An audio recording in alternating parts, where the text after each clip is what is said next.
Bonjour, c'est Delphine, bienvenue sur ma chaîne basée sur le business en général et l'immobilier en particulier. Alors désolée de l'absence que j'ai pu avoir, j'ai été un peu overbookée au niveau du travail. Donc voilà, mais ça y est, on repart sur de bonnes bases, on recommence à tourner des vidéos. Aujourd'hui, nous allons parler de la SCI, Société Civile Immobilière. C'est forcément un terme que vous avez déjà entendu. Alors je vais essayer un petit peu de vous expliquer en quoi ça consiste.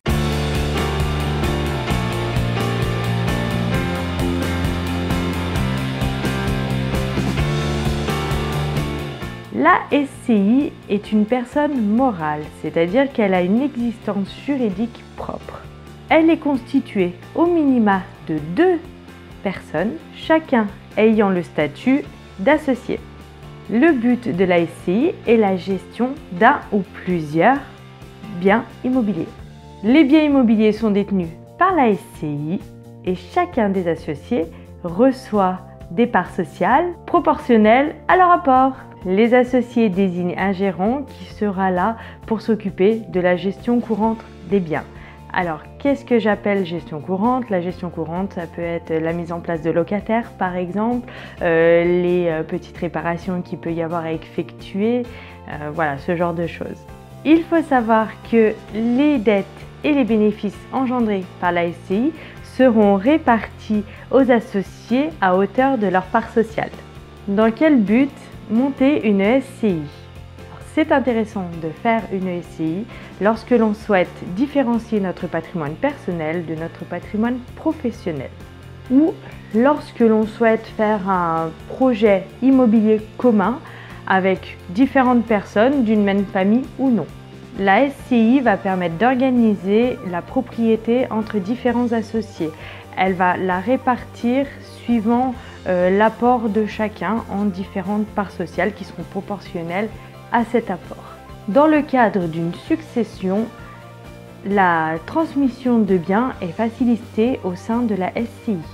Pour créer une SCI, il faut rédiger des statuts. Qu'est-ce que des statuts? Alors des statuts, ce sont ni plus ni moins qu'un contrat entre les associés. Donc on a vu qu'il devait être au minimum de 2 personnes. Ces statuts vont donc indiquer notamment le gestionnaire ou encore le siège social de la SCI. Il faut savoir qu'une SCI peut être dissoute, évidemment, mais que les associés sont liés tout au long de la vie de la SCI. Les statuts de la SCI vont être enregistrés notamment au greffe du tribunal. Pour la rédaction de vos statuts de SCI, moi je vous conseille de le faire par un notaire ou pourquoi pas un avocat qui pourra vraiment être très précis au niveau juridique et qui pourra vous conseiller au mieux de vos attentes.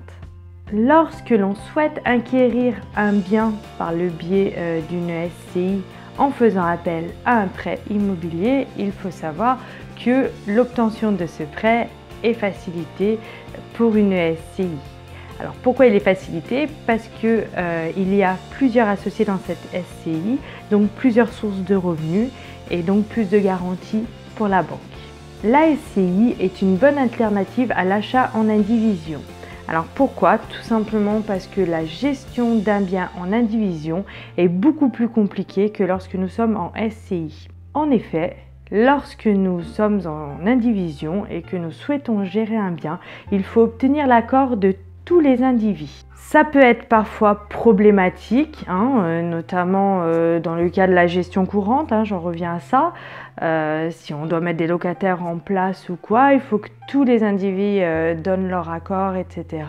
Ça peut prendre du temps, alors que lorsque nous sommes en SCI, il n'y a que le gestionnaire qui va prendre ces décisions-là et donc la prise de décision va être facilitée et aussi beaucoup plus rapide.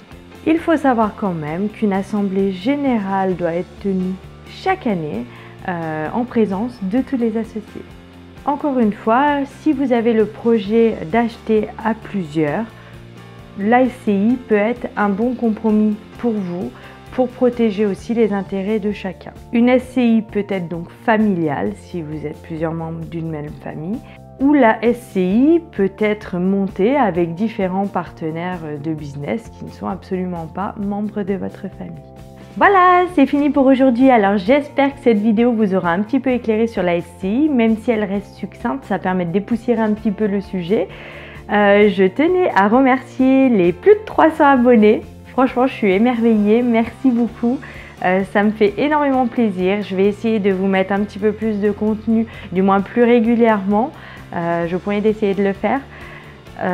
Voilà, si cette vidéo vous a plu, comme d'habitude, n'hésitez pas à mettre un pouce bleu, des commentaires, ça me ferait plaisir de vous lire. Et puis bien sûr, abonnez-vous à la chaîne. Et sur ce, je vous dis à bientôt. Bye bye!